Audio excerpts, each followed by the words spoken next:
في ليلة مطر، سارة كانت بتمسح المراية في أوضة النوم، لكن وهي بتبص شافت بيت قديم وراها.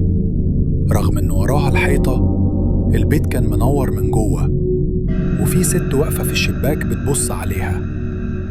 كل ما سارة تقرب من المراية، الست تبتسم أكتر. قررت تلمس المراية، وإيدها عدت من خلالها. سحبوها لجوه، ولقت نفسها واقفة قدام نفس البيت اللي شافته، لكن الشباك فاضي والباب مفتوح.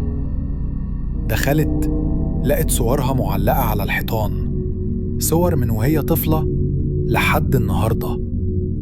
آخر صورة كانت لوشها وهي واقفة قدام المراية، بس المراية فاضية. آخر لقطة في الكاميرا كانت صوت الست بيقول: دلوقتي انت اللي في الشباك.